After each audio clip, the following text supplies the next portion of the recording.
Hello, my name's Andy Chapman and this is my fifth little video clip on how I am dealing with defying cancer.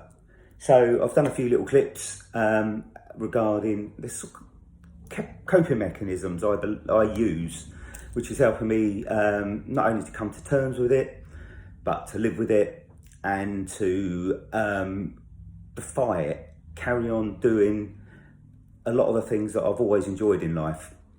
So yeah, brief little sort of catch up really, if you haven't seen any of the other 4 videos. I was diagnosed with myeloma, multiple myeloma, back in 2017, got into remission 2018.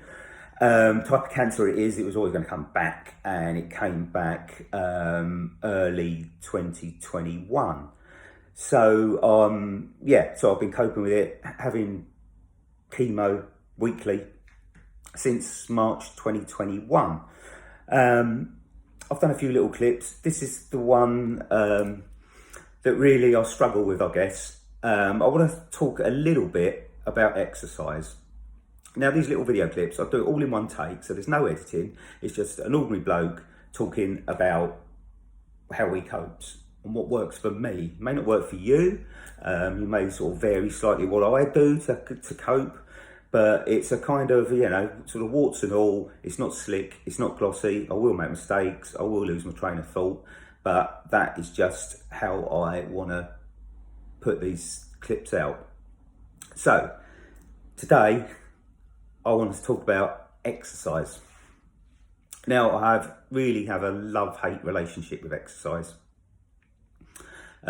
We all know that in order to help fight cancer or any debilitating illness really, we need to try and factor in a bit of exercise so that physically we're at our best to help fight off our illnesses. So for me, exercise, yeah, I do have a love-hate relationship with it. I say that because I love the thought of exercise.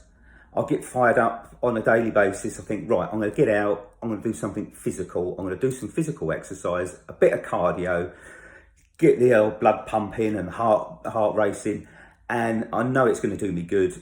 It does do me good, not just physically as well. You know, I get those endorphins kick in, and I come back and I feel really good. Really helps me. The type of exercise I do is predominantly jogging. Can't really call it running. I used to do a bit of running pre-cancer. Certainly post-cancer, post being hospitalised with COVID as well. Those two things have really affected my ability to actually run. So that's why I kind of have a love-hate relationship with it really, because I'll go out, I'll do a bit of jogging, I'll come back, I'll look at my time and I'll think, oh shit, is that all? You know, I used to be able to run faster than that. This is, you know, really not good. So, you know, there's this slight frustration really, I guess. Not hate, that's a bit of a hard word, isn't it? I have this really, frustration with it because I can no longer do the things I used to be able to do. But that doesn't stop me at least getting out and trying my best. I say I'll do a bit of jogging. I try to do 5k. I have done a little bit further as well, occasionally, periodically, but it's predominantly 5k. It's not every day, you know. I try to do as a minimum 3 days a week, if possible 5 days a week, depending on a number of things, the weather, depending on what I've got going on, depending on how I feel. You know, and I know a lot of people may be thinking, well, you know, my cancer, the stage I'm at is possibly a lot different to this guy. You know, there's no way I can get out and jog for 5k. I'm not saying it's right for everyone. I'm not saying anyone can do that. But it's finding something that works for you, whether that's, you know, swimming, a bit of walking, just power walking, you know, maybe, you know, if you go out walking, if you walk from 20 minutes 3 or 4 or 5 times a day, can you just slightly increase the speed you're walking to get the heart racing a bit more.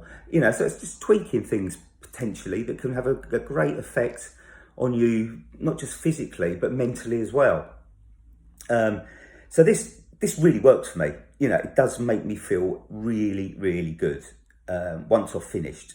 I'm bloody knackered, don't get me wrong, especially this time of year. I'm recording this summertime, so we've got a predicted heat wave to start tomorrow. I'm probably not going to go out running in that. The reality is it's going to be too hot, and I'm not going to be able to cope with that. And also, I have days, weeks where it's really, really tough. Well, about a month ago now, I didn't leave the house for a week. I didn't do any exercise. I probably didn't eat the right foods. I wasn't feeling like eating. I was feeling a bit rough. And I know that anyone who's got cancer, anyone who's going for chemo, is going to have days, if not weeks, where you're feeling rough, and that will be the case. But it's just trying to tweak what you do on a daily basis or a weekly basis. Can you get out and go for a dog walk? Can you go for a swim? Can you go for a power walk? Can you do a bit of jogging? And that's all I do. It's not, it's not fast. It's barely more than a power walk, but it makes me feel good. If when I get over the frustration of how poor the time was, at least I don't really beat myself up about it. I'll get over it quite quick and just think, well, actually, I've got out there and done it. So, if you can factor in a little bit of exercise, depending on what stage you are with your cancer, just please get out there. It will make you feel so much better. We all know this, but it's actually getting around to doing it. And apart from being out in the fresh air, which I mentioned in a previous little video clip, which is my number one coping mechanism is being outside in the fresh air. This is number two, and I do it outside in the fresh air. So it really, really helps me, really keeps me grounded, really makes me feel good, really makes me think, actually, if I can get out and do some exercise, I can fight this. I can fight this cancer for longer and longer. And that really makes me feel good. So, I hope you enjoyed the clip. I've tried not to keep them too long, around about 5, 6, 7 minutes, which is just about up now. But this is, my story, Andy Chapman, of how I'm defying cancer. Thank you for listening. Cheers. Bye.